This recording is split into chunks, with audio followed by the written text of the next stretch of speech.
we're back on a McFile Tuesday night, late night special, midnight special with the one and only Leslie Millwee in the house on the phone with us tonight. We're going to turn the hat around. You know how it is after you've had a late night dinner. You don't know what hat size your head is sometimes, Millwee. Good to see you tonight. How are you, my friend? You too. I am wonderful. I am great. Well, you know, it could be worse. We could be on The View. Oh my gosh. God love JD Vance. I mean, I didn't see it all because I can't go through that much Chinese water torture at one time, but I did think that he did a brilliant job. And I have to say they were pretty, I wouldn't say well behaved, but semi-respectful. Did you see any I of would it? say semi. I don't agree with that. I think they were nothing but a bunch of rude, you know whats. I just do. Some of it, you know, there's a term we use sometimes, passive aggressive. Yes, that could be said for sure. I think that they knew that if they were disrespectful to him, he'd never come back again. And the way I look at it is this: they got their left wing talking points in, and he gave them a platform to do that. He answered every question, you know, as good as he could. If I'd have been him, I wouldn't have went. That's just me. I don't think he accomplished anything. All he's going to give them fodder. And I will say this: our dear friend Cleo down under made a great point to me this afternoon. Their ratings were floundering. They were on the brink of extinction. They were on the brink of not even being a show anymore on TV. The only thing that they were, basically the reason ABC is not canceling them is that they claimed that The View was actually, this is how messed up this country is. When The View is looked upon as actual a news outlet, you know we're screwed. I mean, I'm just being honest with you. And I just think that their ratings were so low that they were probably going away eventually. And all he did today was elevate them to legitimacy. And I think it was a mistake. That's just me. I mean, you know, he may have accomplished more than I thought. And I know Trump likes to go into hostile territory, and JD does too. But I wouldn't have given him the time of day. Well, and in my opinion, now I was only listening on the radio because I was still out working, but I listened to the 5 in the car. Yeah. And just Jessica Tarloff going off on JD. I thought she was very disrespectful and argumentative. And I would not have tolerated that for one bloody minute. I thought she needs to go away. She doesn't fit the 5. She's like Juan Williams. They're whiny, bleeding heart liberals, and they need to go away. That's not the platform for them. Go to MSNBC. Yeah, go to absolutely. And I don't know why Fox has her. And, you know, Harold Ford, I don't agree with Harold on a lot of things, but at least he is respectful in disagreements with the conservatives. She is just ranked. It's almost like I'm listening to Hillary Clinton. And it's I'm listening to somebody take their fingernails and draw it on a chalkboard with that squealy voice of hers. She was very disrespectful to him. I do have to ask you a question. What possessed him to go on Meghan Kelly's show today? What do you think that was about? That's nutty. I thought I had unsubscribed from Meghan Kelly, and it popped up. 10 minutes or so before on my cell phone, Meghan Kelly has JD Vance. And I thought, and I got busy and I didn't listen to much. I did listen to the last half hour. And what I think she's doing, this is what I think. She's on the redemption tour. She has been really wavering. You know, first she just hammered Trump about the war. And now she's kind of coming back around, and I think she's trying to get in good graces. I'm sorry that JD felt like that was acceptable. You know, she had Tucker Carlson's brother on the other day. Did you see that? I saw that, and again, how do you reconcile that? I didn't listen to any of it, and I just think that, and I don't know what JD's, because this leads us into our discussion tonight about the Israel thing. Look, Trump is taking the victory lap tonight. saying that he's got this great deal with Iran in place. And now I have been very supportive of our president. In principle, I support what he's trying to do with the Iranians and bringing them to the table to put away their nuclear ambitions, which I think is not going to happen. I know that he thinks that he has got this magic touch that he can cause them to give up all this enriched uranium, to stop the terrorism, to love Israel, to welcome Israel to the fold of the Middle East. That's not going to happen. What bothers me, Leslie, never going to change. No, what bothers me tonight is that Trump's rhetoric to Israel has taken a 180-degree turn. Yeah. And this statement that he made at the G7 this afternoon, when he literally rebuked them for basically just defending themselves against Hezbollah, and he said, well, Syria should take over that, as if Syria, who is on Hezbollah's team, is going to do anything to stop Hezbollah rockets from coming into northern Israel. And then Trump even went on to say, and I think if there's any Bible-believing Christian out here tonight, and I know we got many, it was an insult to what he said. He said, if it wasn't for me, Israel would not exist. I love the president. I agree with him in principle, what he's doing with Iran. But this Israel stuff, I hate to tell you, I'm off the train on this. I think that he is making a terrible mistake in judgment. And I'm sort of tired of hearing people out there say, well, his advisors are telling him this and his advisors are telling him that. I don't think it's even his advisors, Leslie. I think it's just Trump's ego. I think it's his legacy that he wants. And I think that he's willing to do anything for it, including throw our only friend in the Middle East under the bus. And I think that if he does that, all this legacy and all his ego is going to both go up in smoke. Because I'm going to tell you something.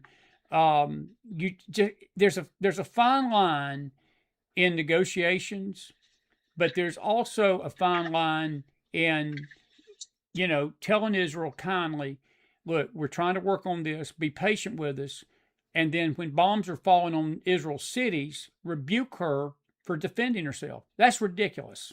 That's just plain ridiculous. Yeah, and I just think a lot of this is stuff that needs to be discussed. I mean, you and I don't know what Eisenhower, what he spoke. When all these people, all these different presidents, they had secret conversations. For the first time in our lives, we really do have transparency. And this is one case where I feel like the Bibi and Trump stuff really shouldn't be out there. I'll agree. And it's not that I don't think it's relevant. I just think I love the saying, I just want the sausage. I don't want to know how to make the sausage. I just want you to, you don't have to explain it to me, but I just want it after. And I think I kind of feel that way about this whole deal. I don't think that Trump, I think he is what he is. I think Bibi is the same way. I think it's like two men scrapping around in a fight, because that's what men do, but especially two incredibly powerful men. But I don't want to know about that. I don't want to know that he said, she said, he said. I really think that is detrimental to our country. Well, but it's also detrimental to the peace plan. I hate to tell Trump, of course, you can't claim that Israel's attacks on Hezbollah. JD was out there tonight saying that Israel almost messed up the Iranian peace deal by attacking Hezbollah. That's the most stupidest thing I've ever heard in my life. How do you have a peace deal with somebody that continues to support terrorism against your friend, your ally in the Middle East, and then your allies defending themselves breaks up a peace plan? I tell you what, if that can break up a peace plan, you don't have a peace plan. You've got a joke, and it frustrates me. And again, I'm not trying to sound like tonight that, look, it was 11 years ago tonight. It's hard to believe this. 11 years ago tonight, him and Melania walked down that elevator, and he announced his intentions to run for president for the very first time. And of course, it's been a very, very chaotic It's been a rough 11 years, years yes. up and down for this country over it. And I've got no problem with there not being, like, I know it's being argued out there back and forth. We can't trust the Iranians and we can't do this and maybe we can't. And maybe all of this is going to fall apart. But I'm okay with that part of this. I'm okay with the risk of that. I'm okay with what Trump's doing to try to stop Iran. But Leslie, what has gotten into him, do you think? I mean, I don't have an answer for this because it's dangerous. It's dangerous territory that he's going into because it's not just him saying something to the effect. And like you said, it would have taken a phone call and about a 10-minute call instead of telling Bibi with the F-bombs, this, you're effing crazy and you're effing that, like he did before. Just say, Bibi, listen, give me a week, give me 5 days. I know you are getting hit. I will do what I can to stop the Hezbollah rockets. That's none of what he's saying today. He's basically telling Israel, you're screwing this up for me. And I hate to tell Trump, this ain't about him. This is about the Middle East, brother and sister. This is about the Middle East. Is there a master plan that this is going to work for bringing the Iranians to heel? I don't know. I don't know. I don't believe the thing. I have a problem with this. I even went back to when he was on Oprah in the 90s and his position starting 11 years ago and long before that, really. He is very pro-Israel. Yes.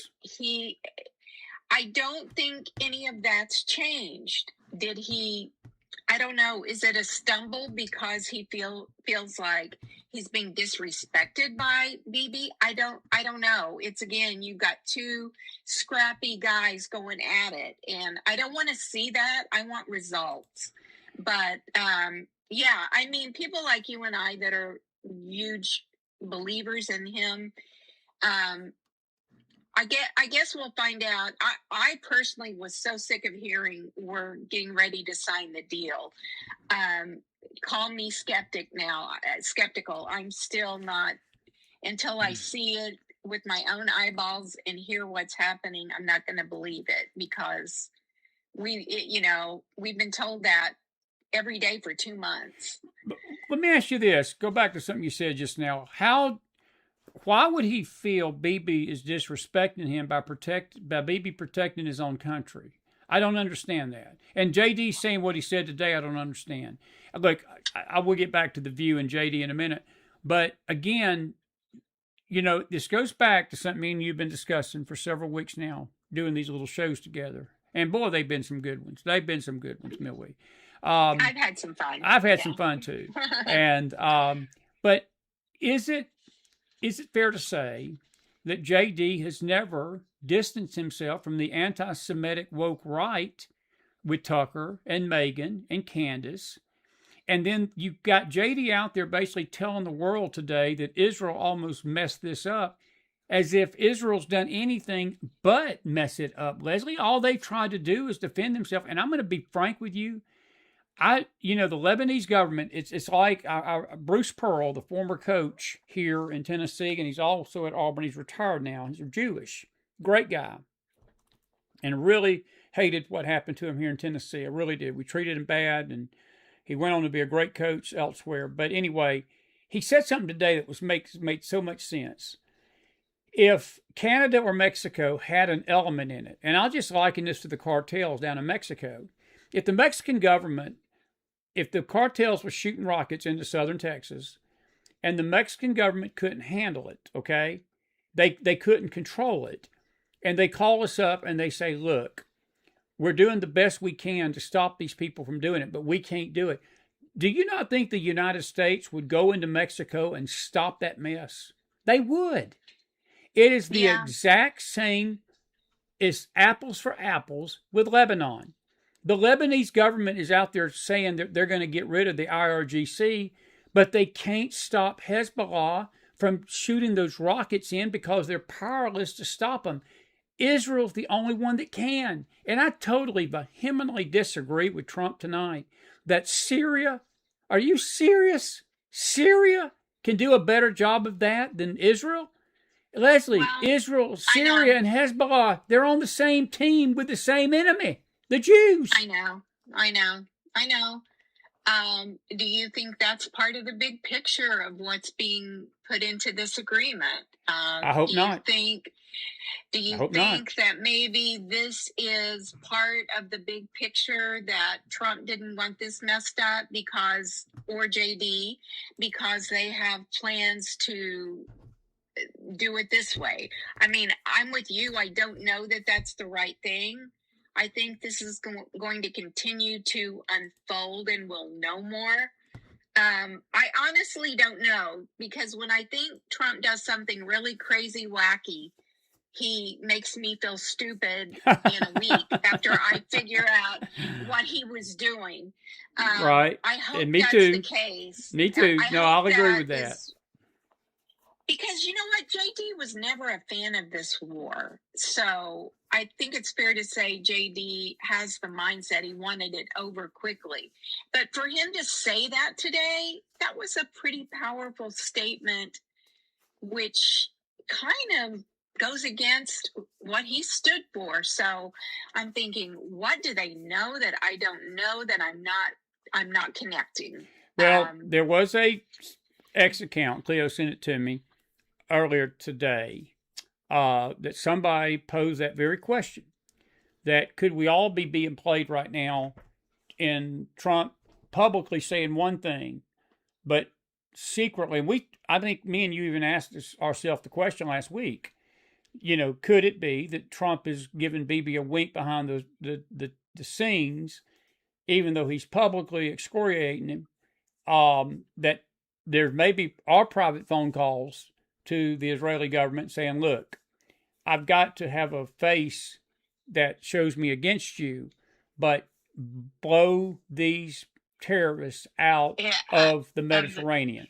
We don't know that yet. So that's why I'm a little perturbed by it, but I'm holding my fire, because I'm like you. I don't want to look like a fool in 5 days when Trump brings this master plan out and Hezbollah is no more and Hamas is no more. But as it seems on the surface, though, Leslie, I don't feel that that's the case. And my gut tells me there's something else going on here. I don't know if it's Kushner. I don't know if it's Wyckoff.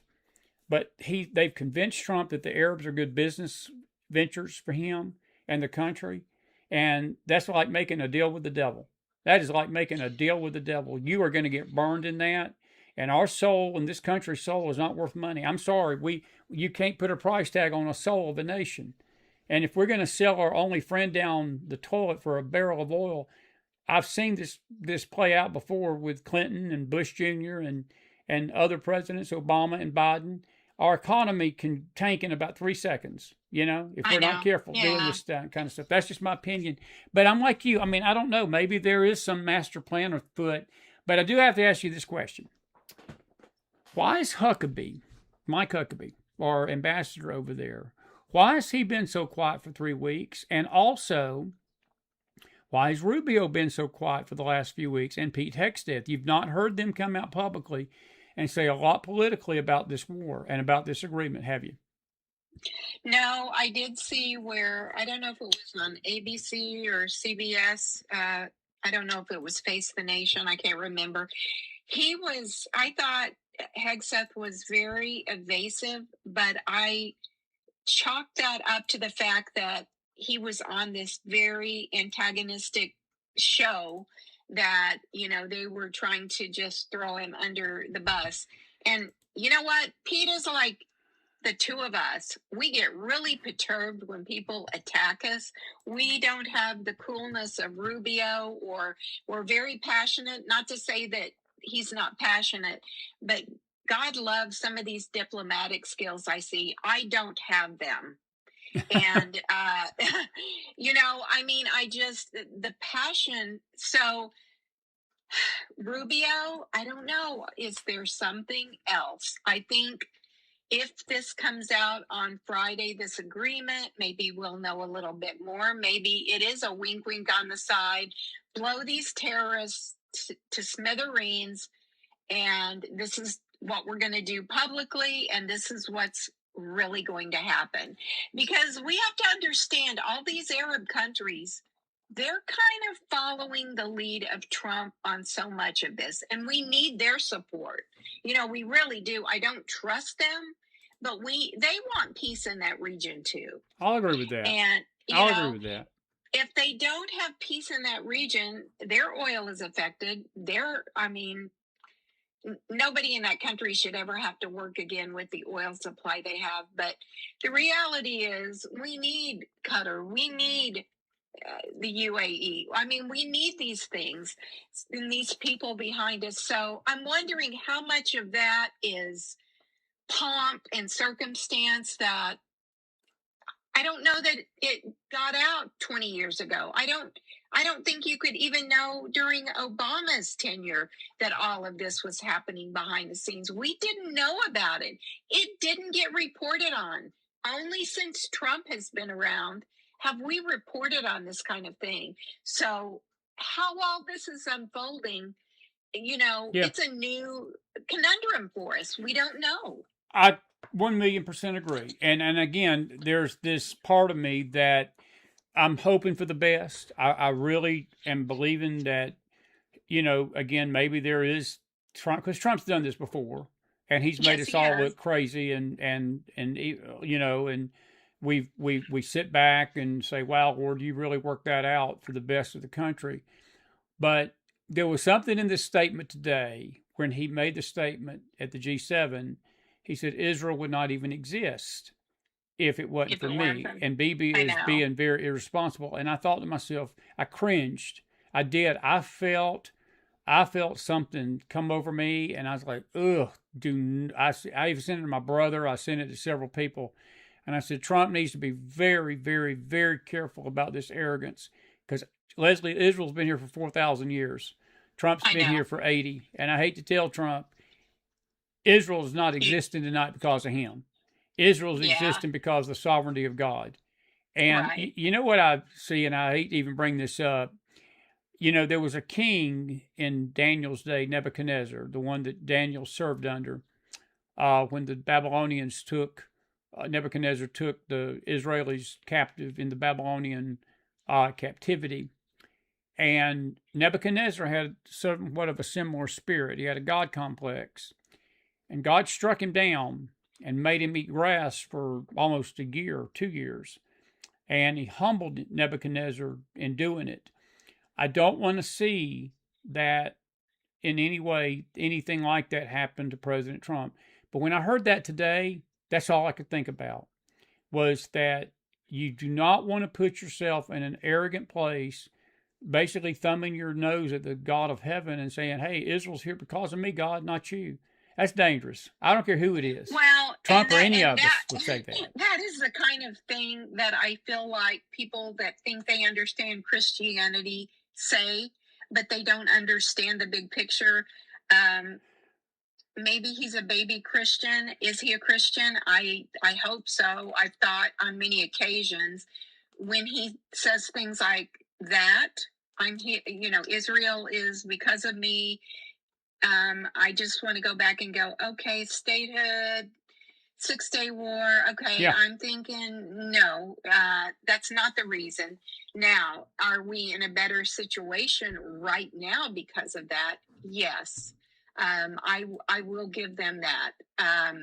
But it says in the Bible, this is going to happen. I mean, this is not new. This is nothing that we haven't talked about. So that concerns me from a Christian viewpoint, that do you not understand the big picture? Now, maybe he does. Maybe this is, you and I both know he's got an ego bigger than Dallas, and that's fine because most presidents do. And that gives them leadership qualities that not everyone has. Do you really? But let me ask you this, not to interrupt you, but let me ask you this. Do you really think he believes that, though? Do you really think even Trump, as big an ego as he got, do you really think he would believe such? Oh, gosh, I hope not. I hope not. again, I think that pretty much contradicts everything that Christianity is based on. Yeah. And it's a stepping stone of beliefs and beliefs in the Israelis and the Jewish people. I think you may have said this when you were in Tulsa one time, and we were talking about this. You and I have talked about this before. We are really a blip on the screen of humanity. The United States is probably not going to play a huge part in end of times. We are just a piece on the chessboard. So true. So true.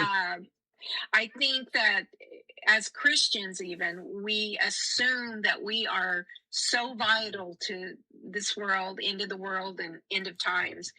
And you know what, Chris? We're not. We're just one of millions of Christians that will be raptured, and this will be hell on earth. And that's the way it is. It's going to be all over. It's not just the U.S. and Canada, France, and, Guatemala. It's everywhere. So I always try to look at it from that viewpoint as a Christian, that, I hope the ego didn't just get in the way, because to me, things like that, I'm with you. They're kind of cringeworthy as a Christian. Yeah. So well, I'm glad you brought what you just said up, and I think it's worthy to repeat it tonight. America's not in Bible prophecy in any way, shape, form, or fashion. I know there are Bible people out there that would slightly disagree with me, and they say, well, there are symbolic places in the Bible we are. We're not. I hate to tell them, we're not. The only nations that really are mentioned outside of Israel in the Bible are those that oppressed her and those that will oppress her in the future. And Leslie, if you think about the rapture, we're both rapture people. We believe in the coming of the Lord for the church. And the greatest number of Christians that exist on this planet is right here in America.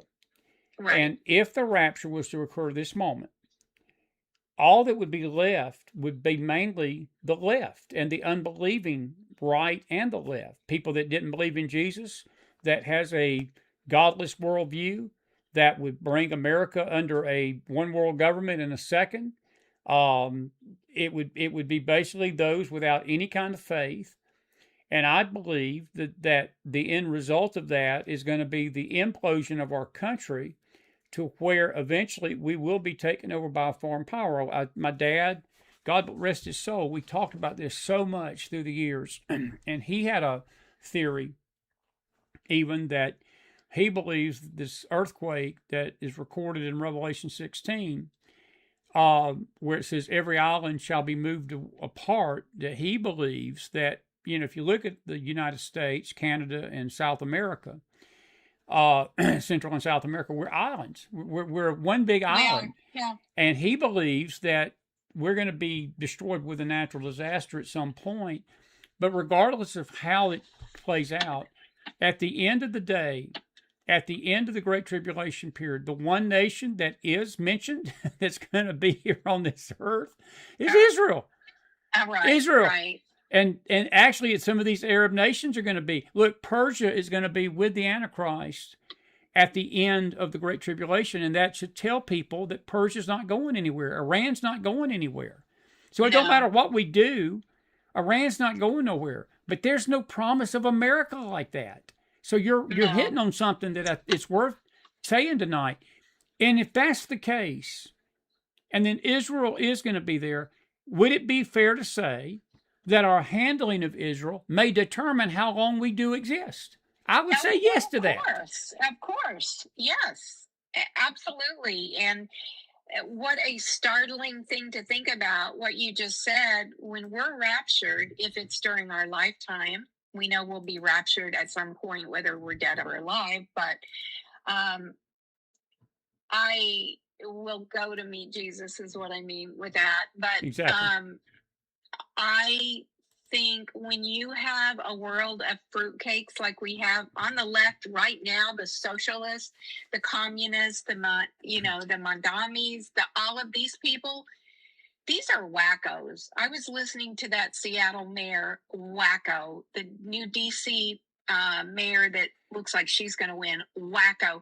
I mean, these are hitting home in all of our major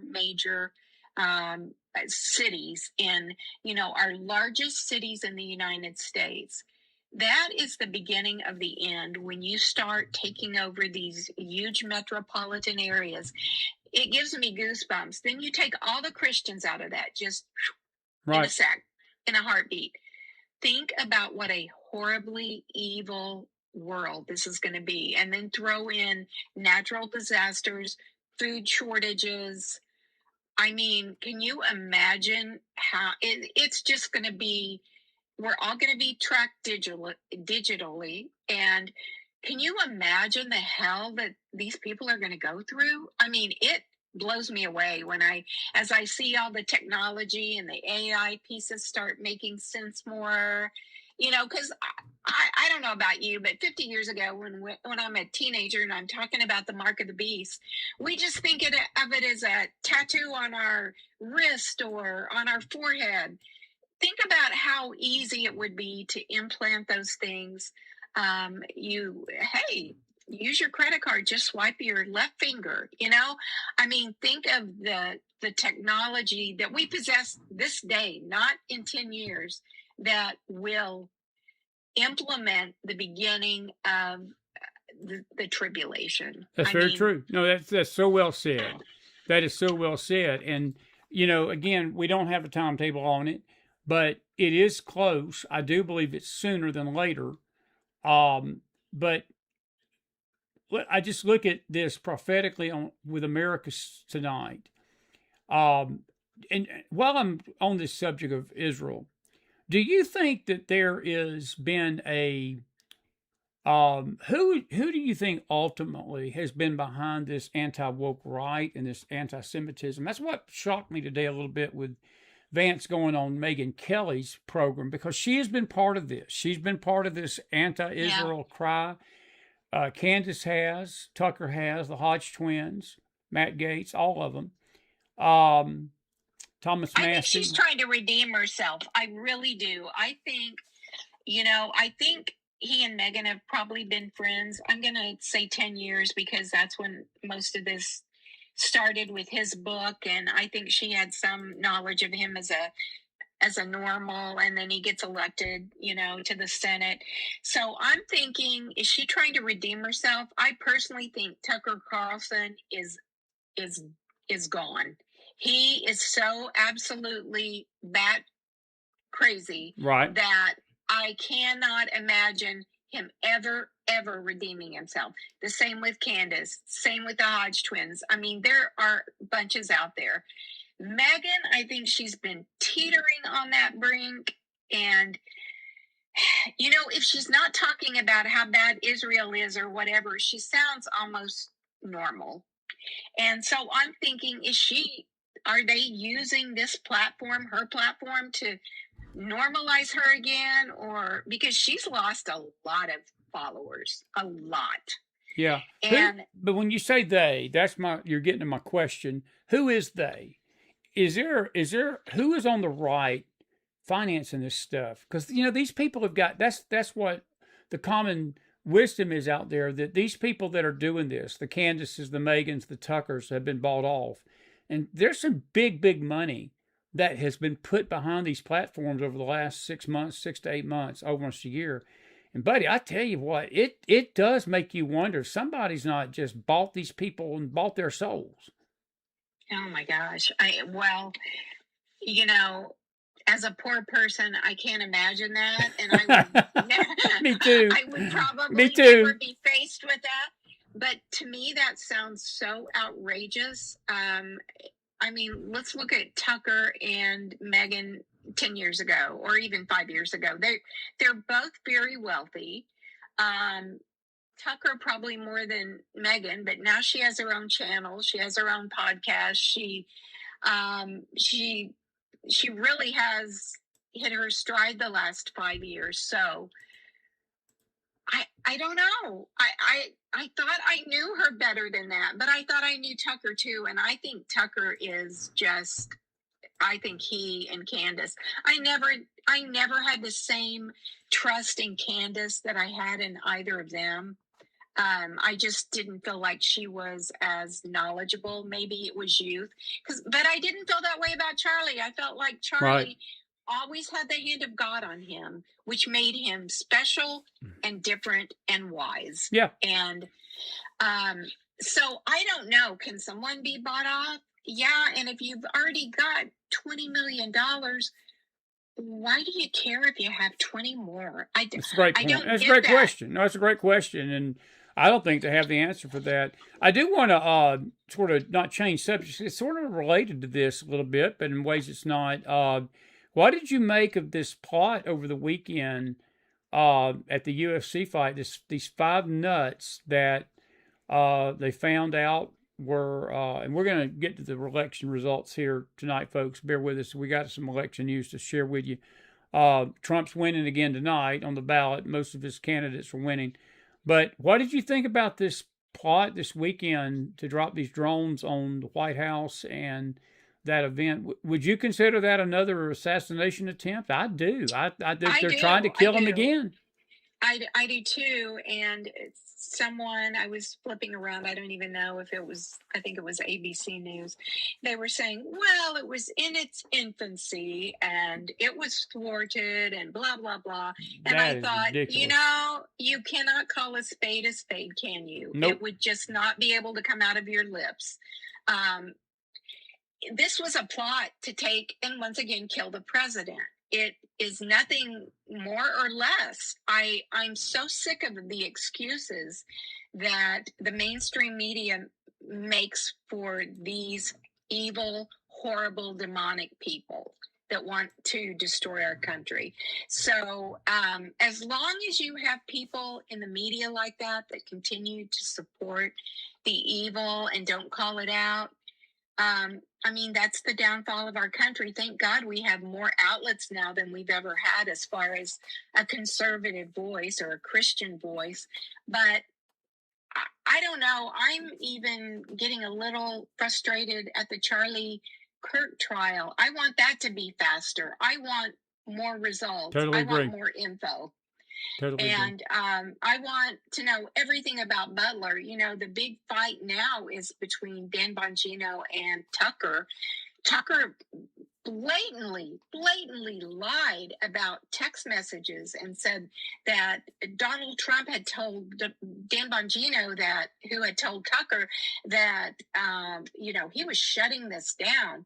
That is so absurdly false. And Dan Bongino did something I don't think I've ever seen him do before, is publish his own text messages with Tucker. And he had blacked out, of course, the number. But you could see where Tucker had manipulated information and everything. That was shocking. And I honestly think Dan Bongino was absolutely stunned by it too. He had to have an inkling that this was with Tucker was going bad real fast, but you could even, not only the anger and shock, you could just feel the rage and disbelief in Dan Bongino that it would come to this. Yeah. So well, it has come to this. What's the motive behind that? Yeah. But that's my question, because I don't think any of us know. I think this is the craziest time. I've never seen social media. I'm going to be a little self-serving here. We've been doing this show for 8 years, and we've been on the air doing this long before this onslaught of podcasting began 2 years ago. We were already here, and we had a nightly show. We still have a nightly show. We've not changed a bit. We've been very consistent. We may be the tortoise and the hare. There's a lot of people that come out, and they jump out, and they get 10,000, 30,000 views at one pop, and they're popular for a little bit, and then you don't hear from them after 6 months. Well, that's not how we've been. We've been right here from the beginning, and we've been very steady. We got through some bumps early on in the early stages of the show back 7 or 8 years ago, 5 years ago, 6 years ago, whatever. We've overcome a lot. And I'm very proud of what we're doing. I'm very proud of the content on our network because, again, we keep things on a grounded level. But it does make you shake your head. It makes me shake my head at the absolute absurdity and the crazy things, Leslie, that are going on out there in social media. And I'm just thinking to myself, Lord, have I woke up on a turnip truck? Because I swear some of this stuff is nuts. Tucker is nuts. Candace is nuts. Meghan Kelly is nuts. The Hodge twins are nuts. Matt Gaetz is nuts. These Israel tropes are nuts. And all this Q stuff still that pops up from time to time, it's nuts. And I know. And it makes you just want to shake your head. Where are people's minds at? And how can Tucker, with a straight face, do what he does? Because he knows Bongino is going to fight back. He ain't going to sit down. Dan's not like others. He's a fighter, and he's not going to sit taking it. And neither is Trump. But this is what makes this thing with JD and Meghan so weird. But anyway, we're running quickly out of time, and I want to talk to you about something else. We're baseball fans. My Braves are doing a little better right now than your Astros, but it was reversed. Yes. It was reversed last year. The Astros were doing better than the Braves. But I want to just share with the audience, some of them that are baseball fans may not know this, but this has been, of course, Pride Month, and it's really an abomination month, but that's another discussion. But the baseball teams have been required to wear rainbow color emblems, especially San Francisco, the Giants, who are in Atlanta tonight, and some of the players on San Francisco that are Christian. Instead of wearing the rainbow hat, what they've done, they've taken a black marker and they've put Bible scriptures on overlay of the rainbow stuff. Well, Major League Baseball is threatening to censor and punish them, Leslie. And this is the hypocrisy of all of it. It goes with the NFL, the NBA, MLB. I don't really hear much of this in hockey, but it's these major league sports teams have got wife beaters, drug addicts, basically crooks, fraudsters, thugs, gangsters playing for their baseball teams. Some of these players are involved in the darkest of dark stuff that you can ever imagine. But yet the league applauds them and awards them with multi-million-dollar contracts. You have a Christian that wants to stand up for his faith, which should be applauded and honored. They threaten to sanction him and fine him.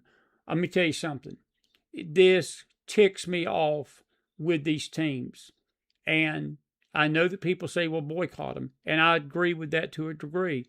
I'm a sports fan. You're a sports fan. It puts people like us in a bad place because I love sports. I love the baseball game, but it has taken a turn to the perverse side, and it does make you just say, Lord, I can't support it. Just can't support it. Well, as busy as I am, and I know you are, I made a little phone call today to the Major League Baseball. Good for you. All I did was leave a message, and I said, "Who do you think your fan base is?" Come on. I'm curious. Come on. If you think that we aren't loaded, especially in baseball, and I would say hockey too, a lot of Christians, a lot of family people. You just have no clue. And where this is coming from, is it I don't know, is it some gay or lesbian or transgender person up in the MLB marketing thing, kind of like what happened with Bud? I don't know. Right. I mean, I hope that is all it was, because we know how Dylan Mulvaney worked out for them. I mean, that's been 6 years ago, and they are just now gaining some of that ground back. I mean, they redeemed themselves to me with the Leonard Skinner and the eagle and the horse for that commercial. But, I mean, think of what they've been through, and I just want to say, what don't you get? Where do you live that you think that is remotely on any 99% of the world's normal meter. It's not. So Well, leave the calls. But I'm glad you did. But let me just throw something in there to sort of add to what you're saying. What if I brought my 6-year-old grandson to a baseball game? I took him to a baseball game in Atlanta against your Astros, actually, back 2 years ago now, 3 years ago. He loved it. He didn't know what to do looking at that big stadium. Me and Brandon and the two grandsons went last year, late in the year, and watching Ezra's face, just watching him look at this big stadium, was worth a lifetime of memories as a grandpa. Just my first baseball game. And Leslie, that's why we go to baseball games. It ain't so much about the teams. I mean, I love the Braves, but it's the family experience. And I would like to ask Major League Baseball something. Would they want their 3-year-old? Let me change that. Would they like their 5-year-old grandson and their 7-year-old grandson seeing two men lip lock and two women kiss in public, as if that's supposed to be American family-oriented stuff? No, they wouldn't. They wouldn't show their 6-year-old a porn video. They wouldn't show their 7-year-old a porn video. And we don't expect to go out in public, and I'm not saying this in a judgmental, harsh way, but it's the truth. You know, these baseball teams, the only one that refused to do it was Texas. Texas Rangers. That's what I heard. And I salute the Rangers. I'm a big Rangers fan. I am, and I salute them. My own Braves disappointed me. The Reds. Everyone did. Everyone does it, and I think that they are destroying the American pastime by doing it. And you know what's so crazy to me? I don't even think there's any pressure to do it outside that element you just talked about. That's over. I think it's over. That's what JD posted, didn't he, today on X? We're done with that. Trump won. Right. So, you know, that's the best way to say it. And it's like, again, who do you think buys those $20 beers and those $10 bags of popcorn? It ain't your transgender fan. There aren't any transgender fans there. I guarantee you. So, I don't know who we're showboating for. I don't understand. Again, is it some obtuse marketing firm that is manufacturing this? And I don't know who even told MLB that was part of anything. It's like the Dylan Mulvaney Bud thing. I mean, I think that's the greatest comparison. Yeah. You go woke, you go broke, though. And I will tell you this, when Major League Baseball starts losing tens of millions of dollars and families stop coming, people disconnect their MLB accounts, they disconnect the cable, they disconnect TV. And again, there's nothing sinfully wrong in itself with sports. It's if you make it an idol. Look, Paul even made sports references. Paul, talked about running the race and being competitive, and I run the rules. And Paul lived at a time in Rome that there were games in the Colosseums. Unfortunately, many of them were throwing Christians to the lions, and I'm not trying to make that comparison, but you know what I'm saying. It was a culture in that day that sports was. There's nothing inherently wrong with anything. When you get down to it, Leslie, there's nothing evil in anything in itself. It's what we make of it. It's what we do with it. It's what we worship. But it just sickened me. It saddens me. And if I was these players that's being threatened, I'd sue Major League Baseball for every dollar they got. I'd bankrupt Major League Baseball. I would. And I think they'd win. I think they'd win. I do. Well, I think that the MLB is going to back off of this quicker than you can ever imagine. They are going to be forced to. I'm sure I'm one of thousands of people that left a message today with the MLB. I hope I am. I hope I'm one of many that say no more. You're not going to take this away from me because you're screwed up in the head. You're not going to do it. You're not going to make me think that there's any normalization of what you do, because it's not. It's not normal. There's nothing normal about that. So don't try, even they say 90-10. It isn't 90-10. My goodness. Transgender probably doesn't make up 1% of the entire population in the world. Yeah. They can't even do it in most countries.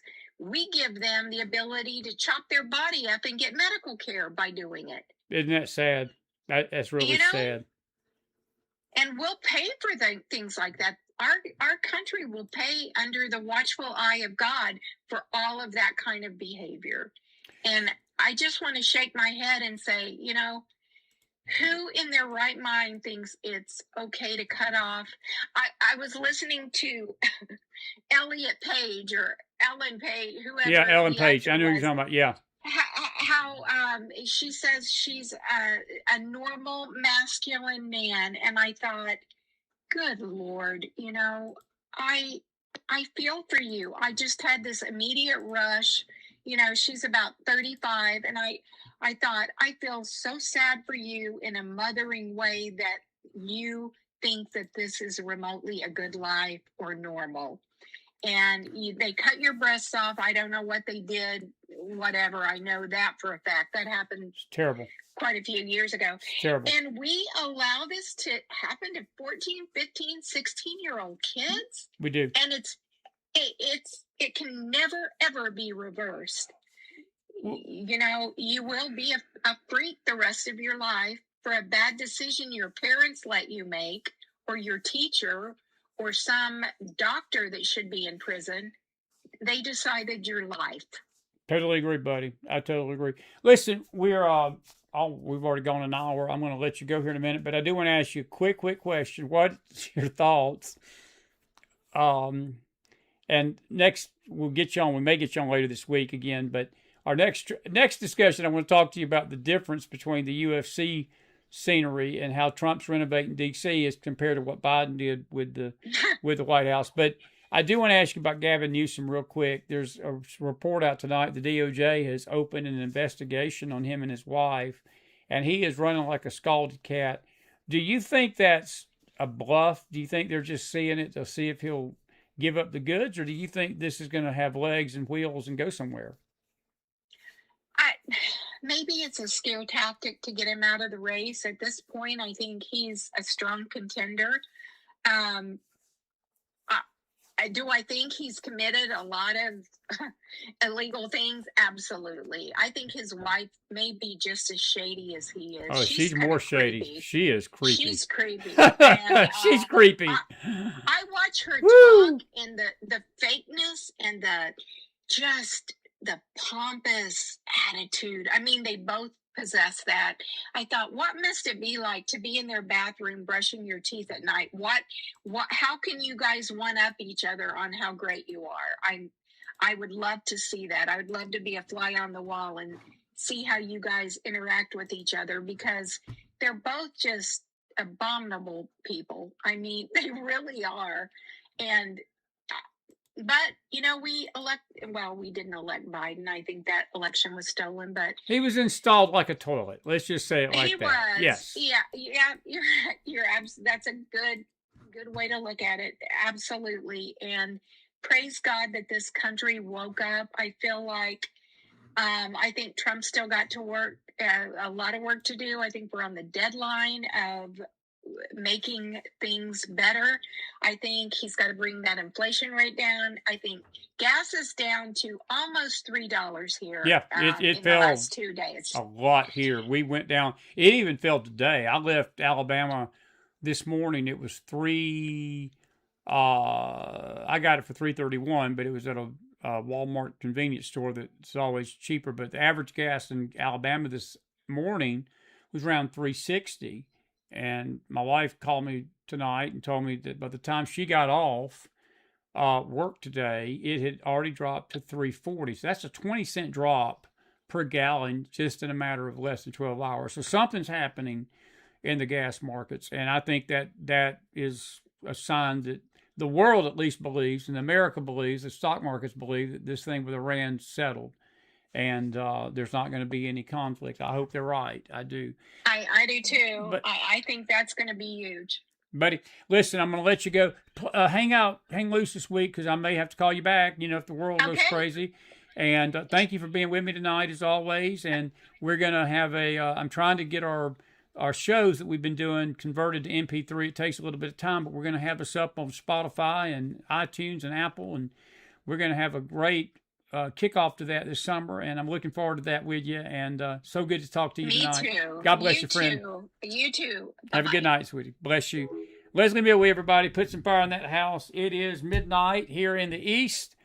I haven't really talked about the weather a lot this past week, and I really regret it because we had some absolute horrible storms from about June the 8th, 9th, 10th, 11th, and 12th, about a 5-day, 6-day period last week that was the most severe that we have ever seen. And Thursday night, we're going to do a little recap of the weather and talk about something that's happening in the Atlantic and the Pacific basins that's going to affect you folks in the Southeast, and that means me, for the winter and fall, but it also will affect hurricane season this year. And we're going to talk about that a little bit Thursday night, and we may get Anthony Cavalucci to do an interview with us about that in a week or so. But I want you to hang out with me because we're going to talk about that. A lot of our dear friends had damage. There was damage yesterday down in Cairo, which is where my stepmom lives and sister, and our prayers. We hope everybody was okay down there. I called her today, and everything was fine, but it's just been a volatile summer weather-wise. And you folks in Illinois and Indiana and Arkansas and Michigan, Carol Smith was telling me they had an EF1 tornado that almost hit them. And Wisconsin too, parts of Minnesota, Iowa, that upper Midwest area, up in that area. And I hate to be the bearer of bad news, Missouri, Illinois, Indiana, Wednesday, tomorrow, you're going to have another round of this, and our prayers for you all out there. It just is not going to seem to stop. And we've got our first named tropical system, looks like, that's going to be named in the next 24 to 48 hours down in southeast Texas, and that is Arthur, as the hurricane season has ramped up. So the weather is becoming part of the news, and we're going to follow that. I've been thinking about doing a weather recap show every Friday night when we can come on. We're in a little time of transition right now, and that's why our schedule has been a little sporadic. We apologize for that. That's why we do 2 shows on Tuesdays and Thursday nights usually, because that gives you 5 shows total for the week, and 6 when you count the Wednesday night study, and then that's not even counting the Bible studies in the morning. So we're doing almost 11 to 12 shows, maybe 15 shows a week, counting Sunday. We're giving you the content. It's just sometimes Friday nights are very tough because they're travel nights and we get in late. And but we're doing our best to stay and keep you on top of things. We're going to talk about the weather a little bit this week, and we hope that you'll join us for that and so forth. Now I'm going to. Looks like we've got some fire in the house for Leslie. That's good. Good. Did you enjoy her tonight? She was awesome, wasn't she? I appreciated her insight. I really do. And good to see Natalie Taylor in the house tonight. Pat and Deb, God bless you. And Deb, you say that sources are saying that there may have been up to 23 more suspects. I haven't seen those sources, Pat. I don't doubt that, but we'll check it out and find out for sure. I do want to play a couple of videos. This is the video today that President Trump was at the G7 summit, and this is what he had to say. I'm trying to find it. I know it downloaded it. Here it is right here. This is what we were talking about, what he had to say about Israel and Bibi. Rotate. Mr. President, what are the expectations for Israel? Can this deal survive if Israel attacks Lebanon? It can, and I consider that the minor war. Iran's a big one, but we have a little pinprick out there that constantly rears its head, and that's Hezbollah. And I was very responsible for Syria, and the man that's running Syria now is a person that I put there along with President Erdogan and some others. He's done an amazing job of pulling it together. He's not a Boy Scout. but he's done an amazing job of pulling it together. And he is very good with Hezbollah, does not like them. And I'll tell you what, Israel's fighting Hezbollah too long, and too many people are being killed. And you don't have to knock down an apartment house every time you're looking for somebody, because there are a lot of people in those apartment houses, and they're not all Hezbollah, that I can tell you. And I suggest... I disagree with that. I'll just stop that. I disagree with that. When Hezbollah's hiding in apartment houses, you got to knock down an apartment house. I know where President Trump is going with this. I disagree with that in principle. And I also disagree that the Syrian government hates Hezbollah. I do not believe that. But we'll talk about this. To Israel to let Syria take care of Hezbollah. Because to be honest with you, I think they do a better job of doing it. Is Netanyahu on board with And I didn't like Syria. I didn't like where 2 hours before we're signing the agreement that there was an attack in Lebanon, in Beirut. It wasn't like in the southern side, and it was in Beirut. I did not like that. I let them know that. I didn't like it, not at all. But I think that Syria, he's pulled that country together amazingly quickly. He's very capable. And he's been very good for me. He's protected everything that I've asked for, he's done. And if Israel can't do the job without killing everyone else, he'll do the job. Syria will do the job. Are you frustrated with Netanyahu, sir? No. We had a great relationship. We're talking about some end details. I didn't like that he did an attack based on there's a very minor little thing with some drones that were released, and he ends up doing I saw that attack. I saw where that bomb went. Did you see what happened? That was a vicious, that was too much. You can do too much also. But we've had a very effective relationship. Without the United States, there would be no Israel. Mike Huckabee said just the opposite. Without Israel, there'd be no United States. I'll leave it at that. I'll let you figure that one out. Trump is basically saying without us, the United States, Israel wouldn't exist. I totally disagree with that. Israel was around long before the United States was around, folks. Israel was a scattered nation when we became a nation in 1776. Israel was reformed. She wasn't formed for the first time. She was reformed in 1948. And I care to differ with our president. I love our president.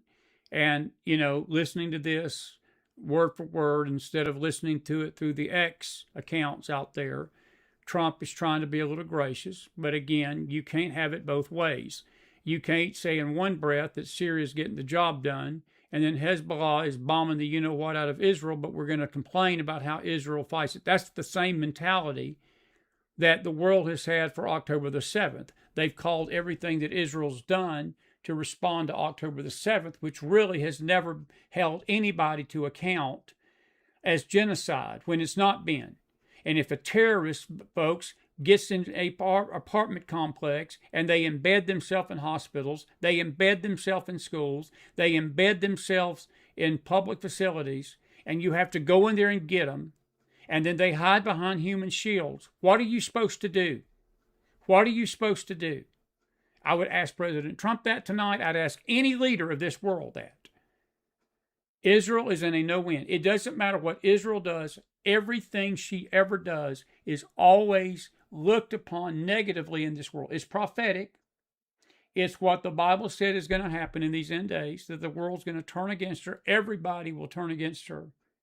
And it's just scary because I would have never thought that this country would be the one doing it under President Trump. I would expect it under a left-wing president, another Biden or another Obama, or even another Clinton, even a Bush Jr., a weak Republican. But this has been shocking to me. I have to admit, it's really taken me by surprise. Roll tape. Without me, there would be no Israel. Without me, there will be no Israel. He said it. I didn't make this up. There it is right there. I'm going to play that back just a little bit. Listen to what he said carefully. Without us, without the United States, there would be no Israel. Without me, there would be no Israel, because no other president was willing to do what I did. Maybe so. That last part of that sentence may be right. But whatever Trump thinks he's done, it's not him doing it. There's a God in heaven that is controlling things in the Middle East.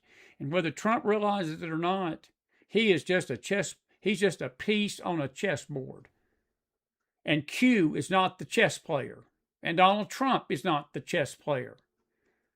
I hate to tell these leaders this, including our president. I love him, but this arrogance is going to be his downfall. It's going to be his downfall. It's going to be our downfall as a country. God's in control of the nations. God runs the hearts of the leaders. God sees this thing. And this is the thing that bothers me tonight, folks. I'm going to just go over here and say this while I'm thinking of this. He's talking about Syria and Iran. Syria and Iran. Syria and Iran. Two of Israel's most ardent enemies. One's on her border. One is within a few hundred, about 700 miles from her, with rockets that can tear right into Tel Aviv if Iran wanted to do it. Syria, when y'all hear Syria's name mentioned in the news, that's Bible. That's Bible. It's where the Antichrist is going to come from. And I hear him saying things like, well, this man is doing exactly what I've asked him to do. This man is doing everything he can to keep things together in Syria. And we're praising the king of Syria, who basically is nothing but a jihadist thug. He's got roots in jihadism. He's got roots being a brutal killer. Laura Loomer. I'll just go ahead and pull Laura Loomer's comment in here about him. And I'm trying to see if I can find it here. Here it is right here, and I'll just read this to you. And Laura is absolutely right. Israel has a right to defend itself, and they also have a right to kill Islamic terrorists and Hezbollah who murdered U.S. citizens if the U.S. won't. We should be thanking Israel for killing a Hezbollah terrorist who kidnapped and murdered 5 U.S. soldiers. That's one of the terrorists that got killed in that strike that Trump's complaining about. Israel is a sovereign country, which she is, just like the U.S. is. We would never tolerate Muslims firing missiles into the U.S. And when Trump talks about, well, that was too harsh, that was just a little drone strike, I would like to see what happened tonight if a little drone strike hit Washington, D.C. tonight. I'd like to see what would happen if a little drone strike hit Texas or any big city. Do you think for a second we would stand by and allow that? No. Then why should Israel? Why should Israel be told to do it either? 400,000 U.S. citizens live in Israel. You realize that? You realize how many? That's 500,000 folks. Should we let Hezbollah murder them? Laura Loomer's hitting it. Should Hezbollah would be allowed to murder U.S. citizens? That comes on the heels of Vance's comments 2 days ago that he says Israel striking Beirut almost thwarted a peace deal. JD, I hate to tell you, brother, you don't have a peace deal. You don't have a peace deal. No, you've got, basically, you're handing an olive branch to two of Israel's most ardent enemies, her ardent destroyers. And if we're going to do that, we're no better than Joe Biden. We're no better than Obama. We're no better than any Democrat regime, any Democrat presidency. We've just got an R beside our name instead of a D. It's the same policy. Keep rolling. I've had a great relationship with Bibi, but now Bibi has to be more responsible with respect to Lebanon. Be more responsible as it respects Lebanon. And Lebanon, the same Lebanon that cannot handle Hezbollah, they're not making any real effort to get rid of them. They can't. They're powerless. This terrorist group is being sponsored by Iran. And they're entrenched in that country. And the Lebanese president as good as said that today. He said, we're doing everything we can, but we cannot do it. They need Israel's help. What responsible action would Trump suggest Bibi take? Play patty cake with them?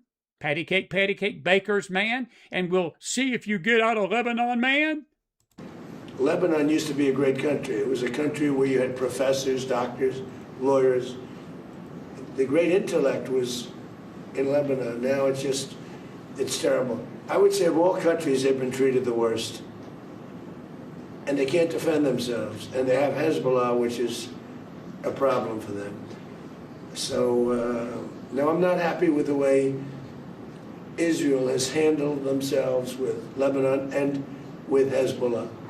They should have been able to do the job faster. It just goes on forever. And when that happens, it throws a negative light on the big deal, and that's the deal with Iran. See, that's the problem, isn't it? It throws bad light on the big deal with Iran. Folks, I'm going to just say this tonight. I told my dear cherished friend, who's in the house tonight, good to see Cleo in the house with us tonight, told her this today. Trump's putting a lot of currency. He is putting a lot of currency on this deal with Iran. He is putting his legacy, his name, the future of this country. He is pushing his chips to the center of the table for a regime that is sitting back mocking us all because they are not going, even if they adhere to it for 6 months, even if they don't do anything for a year or two, they know he's going to be out of office in 29. They know that. They do not care to wait us out. They will wait us out, and they will do everything they can to make sure that the Republicans lose power, which at this rate, we keep saying stuff like this. It's going to divide the mega base. It really is. It's hard to say anything good about what he's saying tonight. I can't even find any silver lining in it, to be frank with you. But think about this. The two ardent enemies of Israel, Syria and Iran, sitting right beside her. And we're acting like that but the big deal is more important. It's not more important. And if this is what Trump's wanting to do, all I can do is say, well, Mr. President, I support what you're trying to do with Iran, but this Israeli throwing him under the bus and acting like Israel's got to be more responsible, I do not agree, and I vehemently disagree. I do. I vehemently disagree. And So when you asked me about Bibi, an unbelievable relationship. But Israel would have been blown up a long time ago had I not gotten involved. Two things I did. ridiculous. I terminated the Iran nuclear deal. Barack Hussein Obama sold out Israel for Iran. He went to... Well, President, you're not doing much better. I hate to tell you, you ain't doing much better.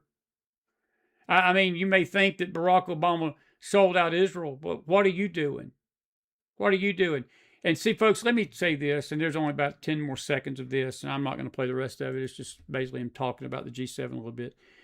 But let me just say this about what he said about if it wasn't for me, Israel would have been obliterated already. And betrayal. At least what Obama did, he did it to Israel's face. And you see, this is the thing. When the Arab countries, even those moderate nations that, as I told James last night, they're not overtly calling for the destruction of Israel, but they hate Israel's guts. And if they saw any way to get Israel out of the picture, Cleo said a great thing today, mouthful. We had a long talk today. We had a good talk with my dear friend. She said something that made so much sense.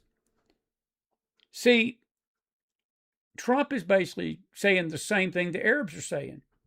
And he's saying what the world's saying, that if Israel would get out of the way, we can have world peace. We can have world peace. If Israel will just stop being Israel and stop existing, we'll have world peace. And we can get these Arabs to come along and sign my Abraham Accord and shake hands and have a kumbaya and hug Israel's neck. You know and I know, folks, that is foolishness. That's fallacy. It's fables. Turkey tonight. Turkey. Erdogan is not going to shake hands with Israel. He wants to see her wiped off the map.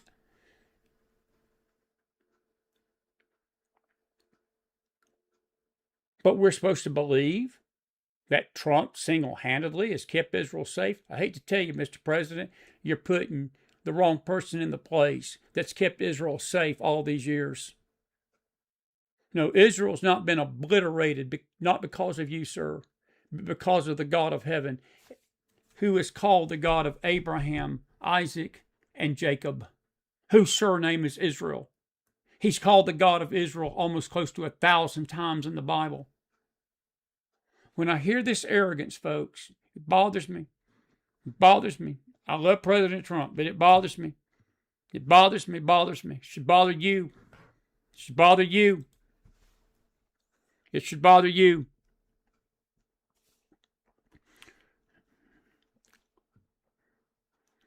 And Lady Warrior, we are praying for Trump. We are praying for Trump, but you can't escape what he's saying. You just can't escape. Look, it's his own words. I'm not even quoting him here. I'm letting him say it himself. It grieves. Look, that's grievous to me. It's grievous to hear that. I hate to tell him, it ain't been him that's kept Israel safe. Look, he has been the most pro-Israel president we've had, and I know some of you are not going to agree with this, since Bush Jr. Bush Jr. had the right idea at the beginning. 2003, there was an Israeli event here in Knoxville, and I went to it, and there was a person there from the Knesset at that time. I never will forget this. It's been 23 years ago. It was Bush Jr.'s first term. And we sat and had lunch. And at that time, we had just come out of 8 years of Clinton. That you talking about betrayal and backstabbing and forcing Israel into land for peace deals. It was really Bush's father that was the architect of all that mess.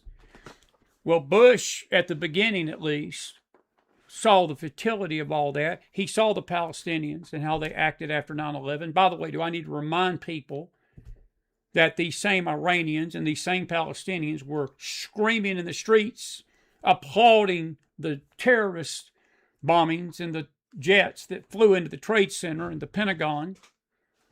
I don't know if we've forgotten that. I think we have. It's 25-year anniversary of that. We've forgotten that.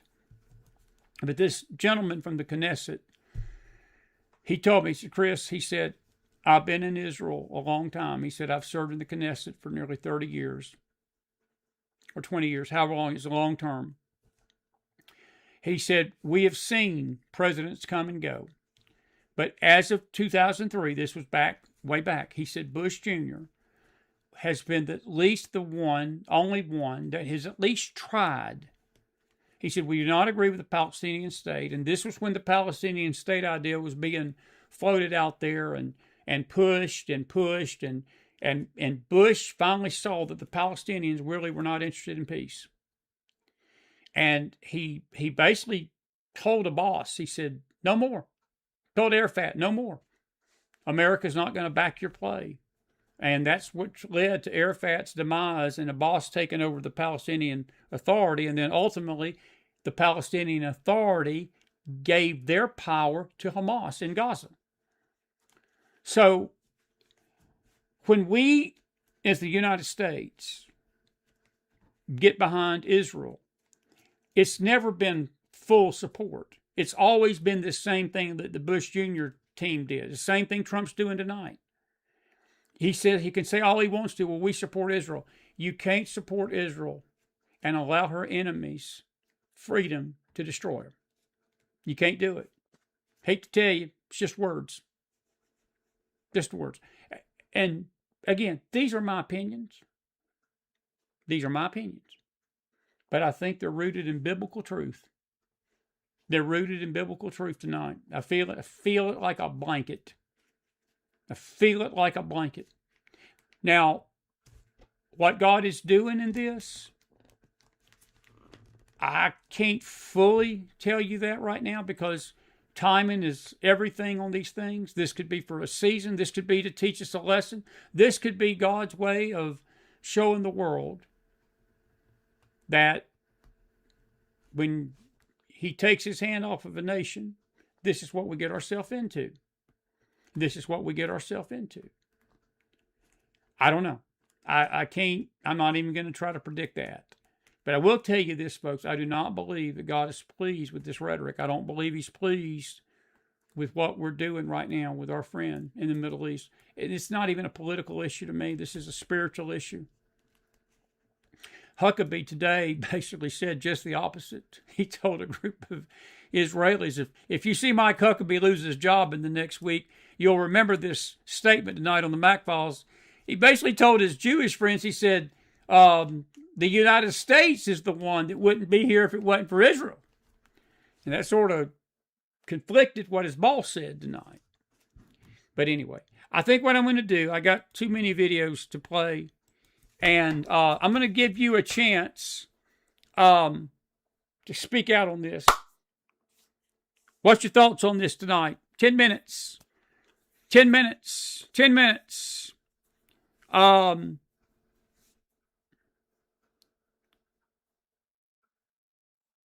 Betty, it's not about him underestimating his enemy. I don't think it has anything to do with him being underestimating his enemy. Betty says the bottom line is Trump underestimated his enemy. I disagree with that. I don't think Trump underestimated Iran at all. I think he was very aware of what he's dealing with. Look, it took a lot of courage. And folks, I got to say it again. I'm not disagreeing with what Trump's doing with Iran. The Iran deal itself, I personally believe we're making a mistake, but at least he's trying with diplomacy to keep this regime from getting a bomb. Look, Obama failed miserably at it. Trump is not Obama. I believe Trump will at least keep them and keep their toes to the fire. But the thing that we cannot forget is that Trump will not be president forever. Vance may or may not be the president in 28. We hope Rubio is. I hope Rubio is. Rubio's the most sensible talking one of them all. He basically went out today and said Palestinians and the Muslim world is nothing but a bunch of Nazis. I totally agree with that. I don't think he underestimated him, Betty. I don't think that was it. Maybe I may be wrong about that. Stephen, it's not even about reading his Bible. You know, it's the arrogance. And Stephen, I'm going to take the comment out about him being saved. Look, we're not here to judge a soul tonight. This is not about Trump. It's not about Trump's soul. I'm concerned about this arrogance for our nation. Listen, if we think him reading the Bible is going to change his mind, he's been supposedly saved back in the first term. So he's had at least 4, 8, 10 years to read the Bible. There's a lot of Christians that read the Bible but don't act like a Christian. They believe stupid stuff even though they read the Bible. So it's not about that. No, this is spiritual. There is something spiritual happening over him. And I'm going to say it again that I said earlier tonight with Leslie. It's not his advisors. I know people think that. I know we saw that in the comment in the Bible study when somebody said that this morning or yesterday. Oh, we got to start praying that Trump gets good advisors. Well, we've been praying for that for 10 years. I hate to tell you, folks, it ain't his advisors. Trump's Trump. They don't run him. They're not going to tell him what to do. I don't care if all 10 of them told him what to do. Trump's going to do what he wants to do.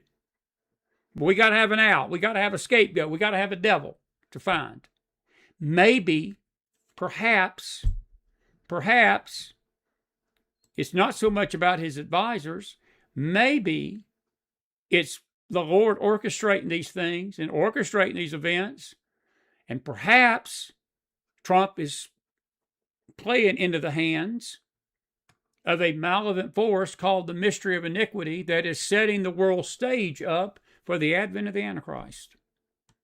And Trump don't even realize it. So I just believe that repentance, I think Cleo's statement here, what she says there's no change without repentance or extinction. It's very true. Very true.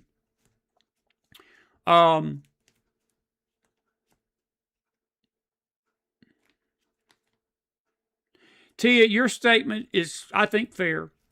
I think that you say that Trump's comments today were rooted in the fact that he is going after Iran's ability to get a nuke and nothing more. I hope that's the point of reference in his comments. And that's sort of what Leslie said, and that's what we said earlier tonight.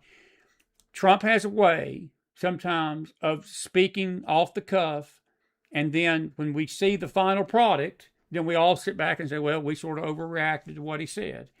I hope that by Friday, when he reads this thing word for word, was what he said he's going to do, maybe I'll be back on my show Friday night if I'm here and say, guys, we maybe was a little quick on the draw, Tuesday nights. I don't know. And I'm not fussing at any of you for your views, folks. This is why I'm asking you. I want to hear your views. I want to hear what you got to say. I may not even agree with them, but I want to hear what you got to say. I don't think it's his advisors. I don't think it has anything to do with him reading the Bible. Trump knows the Bible. He's got people. He's got enough people in that White House, including his ambassador to Israel, who's a minister, by the way, Huckabee. Huckabee, I'm sure, is talking to him in his ear and saying, Mr. President, listen to me. Now, whether Trump listens to Huckabee or not is a different story.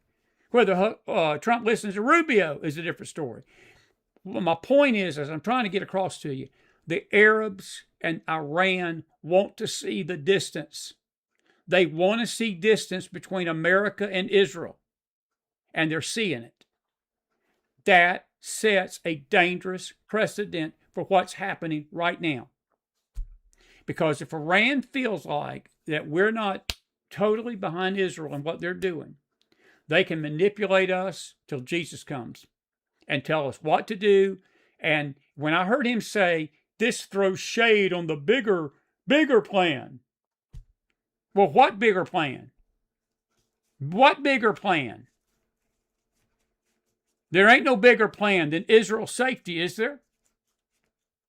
But see, that's where this distance, this rift, and he can say, well, me and Bibi have a good relationship. Ask Bibi if they've got a good relationship tonight. What would you do if you were Bibi Netanyahu? Would you think that your friend saying these things about your country is a good relationship? I don't think so.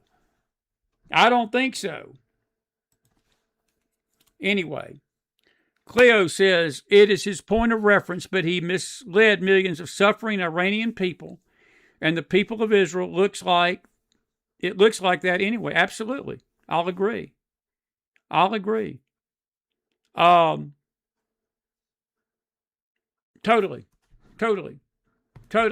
me see what our Facebook folks are saying over here tonight. Let me see if I can take a few comments from them if there's anything. No comments in Facebook, unless I need to refresh. Let me refresh and see if we got anybody talking over here.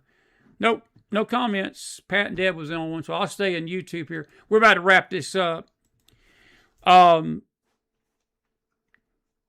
Lady, Warrior, you say he's been a little arrogant, and that's his problem. Well, we've said this all night, Lady Warrior. I mean, you're just repeating what we've already said. I mean, that's an echo of what we've been saying all night. The arrogance, we've been saying this for weeks. And folks, pride goeth before destruction. A haughty spirit before a fall. It does. And I mean, that the very statement that he made tonight that, well, the USA is why Israel exists, and I'm the reason Israel exists, as if he's waved some magic wand with this Iranian nuke deal that's going to keep her safe. What's going to happen if the Iranians sign this paper on Friday and then Trump leaves the meeting and they start lobbing missiles into Israel Saturday night? What's that going to say? What's that going to do? I mean, as I said, it's like he's pushing everything to the table, pushing everything, every chip that he's got, everything that he's got to the front of the table.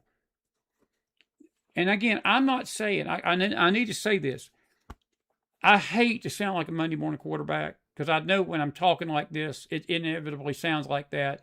And I would even ask myself the question, well, what would you do differently? I'll tell you what I'd do differently. I'd put Israel's security first. I would put Israel's security first.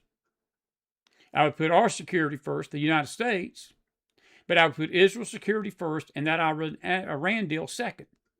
And if Israel's security is not secured first, there is no deal with Iran. I don't care what people say about me. I don't care what legacy I set. Because let me tell you this, and I would say this to President Trump, your legacy here on this earth is not going to matter for the paper that deal is written on. What is going to matter is what eternity says and what heaven says about it. And I know that sounds spiritual, and I know that sounds a little cocky in itself, and I don't mean for it to. I think you're getting the picture. He better be more worried about his eternal legacy than he is his earthly legacy. I would put Israel's security first. I would go to Bibi, and I'd say, listen, this thing with Hezbollah and Hamas has gone on long enough. Get done what you need to done. Give me a timetable. Tell me what you need. You've got my backing. And let me just say this, folks. This is the hypocrisy to me of what's going on too. You know, all the Israel haters are telling us, we don't need to get involved with Israel. We don't need the U.S. military involved with Israel. And we don't need to have the military fight for Israel. I'm talking about the right, the woke right. Well, what have we been doing for the last 4 months in the Middle East, folks? We've been fighting in the Middle East, we've been fighting in the Strait of Hormuz with Iran. We've got troops over there already. Do you realize how quick Hezbollah would be gone and Hamas would be gone if America would just get involved and help Israel remove this cancer on that Middle East? Do you know how long it would take? It'd take less than a week. It would take less than a week. But we refuse to do it. But we complain about how Israel do it, and she's not doing it fast enough. Israel's security would be first. Our security would be first. Israel would be 1A. And if the Iranians wanted to talk with that demand first and bringing me the nuke material, then we would talk. But before then, I'd be bombing Iran into smithereens. There would be an American flag flying over Tehran. I've talked to James Akers, Brad Johnson. I've talked to a few other folks this week. I've asked them all the same question. What do you think about this? Talked to Brad Johnson. He's going to be with me next week, next Thursday night. Maria Miller is coming next Thursday. Brad and her be double feature night. But Brad told me, he said, Chris, this regime can be trusted and cannot be trusted in any shape, form, or fashion. He says, I've dealt with them. He said, this is a recipe for disaster. And he's going to come on and share his thoughts about it. So I'm not ranting from a place of ignorance, folks. I'm not ranting from a place that I'm just running my mouth just to run my mouth tonight. I've tried to talk to people that have a little bit more pay grade than I got. But I'm also talking to you as a minister of the gospel. Let me tell you something, neighbor. What we're doing is spiritual suicide. And I got to quit because it's getting late. We're going to pick this up. We may even talk about it a little bit tomorrow night on our Bible study. Wednesday night. We're talking about Revelation anyway. But we'll definitely talk about it Thursday night. Judge Cheryl Lynn Allen is back Thursday night, 8 o'clock. I'm so excited to have the judge back. We're going to talk with her about a lot of things. We'll run a rand by her, but mainly legal stuff and so forth. I've done a lot of talking tonight, and these opinions are mine. These opinions are mine. These opinions are mine. And I hope you understand that. I think you do. The $300 billion anti-bear is a fallacy. That is not right. That is not right. It's not true. No. That's MTG doing what she does best when she opens her mouth. When MTG opens her mouth, the lie comes out. How do you know MTG is lying? She opens her mouth. That is a lie. There is no money going to Iran. Not. And if there is any money going to Iran, that part of the deal is based upon their behavior. But from what Vance said today, that is a fallacy, and I tend to believe the vice president on that. Iran's not getting any carrot money. And that's why I say, folks, I'm trying to temper my comments the overall effort of President Trump to do what he's doing with Iran, I applaud. I do. Iran is a fascist, evil, wicked, demonic regime that needs to go. The Persian Empire is not going anywhere. Persian Empire has been around 4,000 years. But this regime has only been 47 years. But anybody, that is a falsehood. Falsehood. Elaine Willard's in the house. Elaine, I tend to believe you. Deals with the devil never pay money. It may pay something at the start, but the price tag on the back end is always bad, and it's always destruction. And I'll totally agree with that. God bless you. God bless your families. God bless the United States of America. And God bless Israel tonight. We'll pray for all this, folks. We're back here on Thursday night, on the news side at least. Back here tomorrow night on the face side. See you guys in the morning. It's late. Get some rest out there. Thank you, West Coast folks, for staying up with us. We had a good crowd tonight. Good night from the hills of Tennessee. And we'll see you back here tomorrow. Good night.